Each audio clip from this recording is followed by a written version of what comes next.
बिस्मिल्लाहिर्रहमानिर्रहीम। अस्सलाम वालेकुम। Welcome to cooking inside the kitchen. और आज किचन में हम आपके लिए तैयार करेंगे झटपट से मज़ेदार सेब का मुरब्बा। छोटे छोटे सेब लेंगे, उनसे मुरब्बा तैयार करेंगे। ये वो सेब हैं जिन्हें हम यूज़ नहीं करते और ये बहुत ही हेल्दी होता है और झटपट से तैयार करेंगे तो आप इन्हें यूटिलाइज कर सकते हैं। किस तरीके से करेंगे ये हम आपको बताएंगे रेसिपी के दौरान। तो आपने ये जो ग्रीन वाले टाइट से और छोटे छोटे साइज के सेब होते हैं वो सेब लेंगे और उससे तैयार करेंगे मुरब्बा। तो सबसे पहले मुरब्बा तैयार करने के लिए हम लेंगे, इसके लिए 3 कप मेरे पास पानी है। आपने मेजरमेंट के साथ ही पानी को बॉईल करने रख देना है।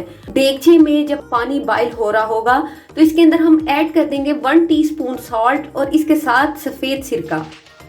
इन दोनों चीजों को भी शामिल करने की एक लॉजिक है, इससे सेब का कलर और उसका टेक्सचर बहुत अच्छा रहेगा, यानी बड़ा मजे का आपका मुरब्बा तैयार होगा और सेब भी रहेगा।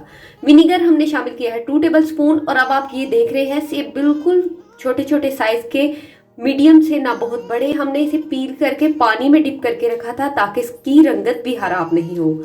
और जब पानी में बॉयल आएगा तो हम इसे बॉयल करेंगे। 1 किलो मेरे पास सेब है, इसे हम बॉयल करेंगे। तब तक बॉयल करेंगे जब तक कि ये अच्छे तरीके से सॉफ्ट हो जाए, यानी बहुत ज़्यादा नहीं गलाएंगे, लेकिन इस तरीके से जिस तरीके से हम मुरब्बा तैयार करते हैं।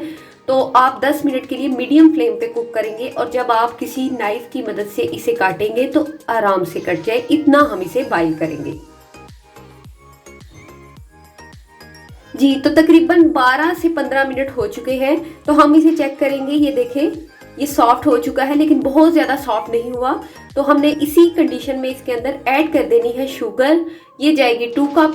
तो 3 कप पानी में 2 कप शुगर जाएगी पकने के बाद। और अब हम इसके साथ ही फूड कलर भी ऐड कर सकते हैं, टोटली ऑप्शनल है। तो मैं येलो कलर ऐड करूंगी, पिंच ऑफ येलो कलर। और अब हम इसे कुक होने के लिए रखेंगे बिल्कुल लो फ्लेम पे। तो आपने इसे कुक करना है लो फ्लेम पे और इसे बस बीच बीच में चेक करते रहे। तो ये सारा प्रोसेस तकरीबन 1 घंटा लेगा और 1 घंटे में आपके पास मज़ेदार सा सेब का मुरब्बा तैयार होगा। जैसे आप देख रहे हैं थोड़ी थोड़ी सी चाशनी थिक हो चुकी है और इसमें बबल्स आना शुरू हो गए, लेकिन अभी मज़ीद पकेगी। और आप व्यू कर रहे हैं 30 मिनट्स बाद का, चीनी डालने के बाद। तो ये देखें थोड़ा थोड़ा क्रिस्टलाइज हो चुका है एप्पल और अभी मज़ीद कुक होगा। इसे हम कुक करते रहेंगे और तकरीबन हमारे पास 45 मिनट में ये बड़ा मज़ेदार सा सेब का मुरब्बा तैयार हो गया है। तो जैसे आप देखें ये तैयार है। अब हम इसे डिश आउट करेंगे, यानी निकालेंगे और ठंडा करने के बाद किसी भी एयर टाइट जार में निकालें और फ्रिज में इसे सेव करके रखें। आप इसे 6 माह तक महफूज करके रख सकते हैं। इसको हम गार्निश करेंगे चांदी के वर्क और साथ में ज़ाफ़रान की पत्तियों के साथ।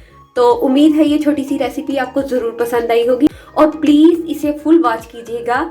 चैनल को सब्सक्राइब करना, इसको लाइक करना मत भूलिए। फिर मिलेंगे अच्छी सी रेसिपी लेके, तब तक के लिए अल्लाह हाफिज।